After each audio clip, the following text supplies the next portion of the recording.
Hey, I'm Thomas, and in this video I'll give you a quick look at how the team and I made the short film Red Moon. Mal, get out of bed. I'll pick you up in 10 minutes. What? What's going on? I don't know. Just be ready. I'll pick you up in 10.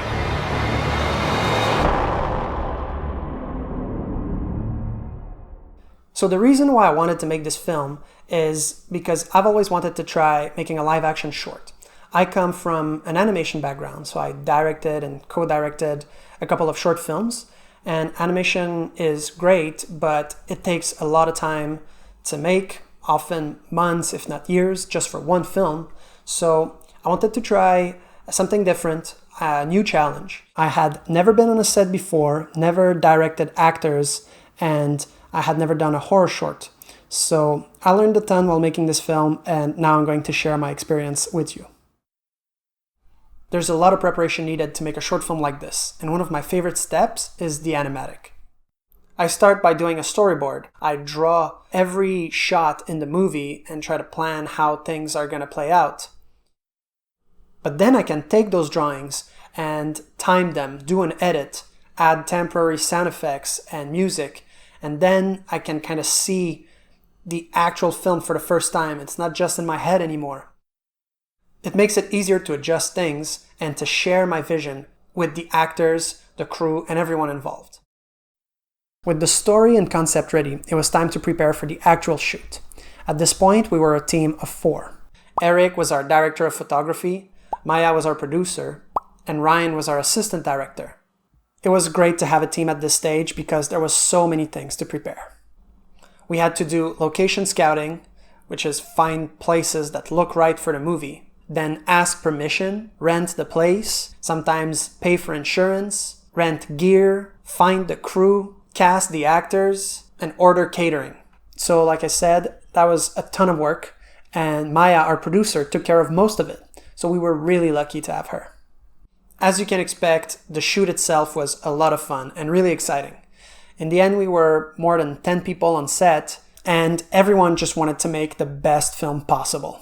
I had a ton of fun working with everyone, and it just made me excited to keep doing more live action in the future. Unlike me, Eric had a lot of experience being on set, so that was great because that way I could focus more on the storytelling and directing the actor, and he could help us avoid more technical issues that can arise when you're on set. It was also great because we had a really tight schedule. So Eric and his team had a limited amount of time to set up their lights in between shots, but they did a great job and that was not an issue.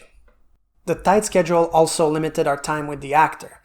I think we only had 3 to 4 takes for most shots, but thankfully Michael was so good and a real pleasure to work with, so that turned out to not be a problem at all. It also meant that we had to be clever with our schedule. For example, we had a driving sequence for which we didn't need to rent a specific location or show Michael's face. So those shots were filmed months later. Ryan was driving the car and it looks like it's Michael driving, but it's not, and those were shot much later. Then it was time to add the VFX. Every time you see the moon in the film, that was added in post. It's a picture of the moon that I tracked and tinted red. Near the end of the movie, we had a couple of VFX heavy shots. For one of them, we shot Michael in front of a green screen, and we didn't really have the right light setup for that, but it wasn't an issue. In the final shot, he's so small that I actually took a still image of him and cut the outline myself. Everything else you see in this shot is CG. In an early draft of the script, the ending was a bit different. There was a monster, a physical manifestation of the red moon that would capture the main character at the very end. I had to scrap the idea because it would have been too hard to do as a VFX shot. And I came up with a plan B, which was this flood of light capturing him and bringing him into this other dimension. In the end, I like this idea much more than the original. I think it fits the story better and it's more interesting visually. So it's one of those cases where, although it was pretty hard to work with a low budget, it forced me to be creative, and it turned out to be better for the movie. To do this shot, we filmed it from the side so that it would be easier to add the VFX. The camera shake was added in post, and I sped up the footage to give more impact when the door opens. There was a lot of color correction needed for this film. As you can see, we shot all the original footage without any red light filters. That was on purpose, because I wanted to have as much control as possible in post to have the image progressively become redder and redder through the whole film. It would have been extremely hard to predict and plan what level of red we need in which shot without seeing it before in the edit. So that way I had a lot of control over the colors, but the one downside was that I pushed the reds so far that we lost a little bit of image quality. Still, in this case, I think that was the right choice. And of course, the final step was everything audio related. Edward was in charge of the sound effects, and he came up with really creative stuff through the whole film.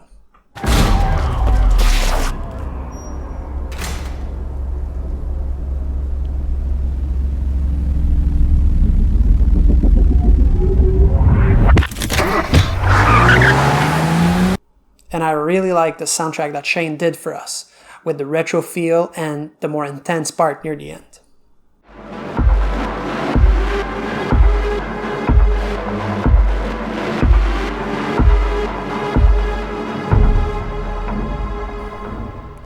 And of course, we add the lines that the voice actors recorded in studio before, and we got something like this. I was waiting for you. Come closer. Connie, help me or not. Ben, can you be there?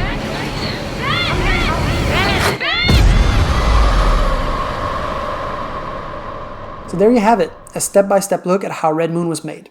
Once again, I want to thank the entire team. It really was a group effort, and I had a ton of fun working on this project. I was also really happy that our film was selected for 6 film festivals. I got to attend most of these and had a great time seeing the film with an audience. And I want to give a special thanks to the H.P. Lovecraft Film Festival for choosing Red Moon for the Best Short Film Award. It was my first time making a video like this, so I hope this was interesting. If you have any questions, you can leave them in the comments below and I'll try my best to answer. Thank you so much for watching, and see you next time.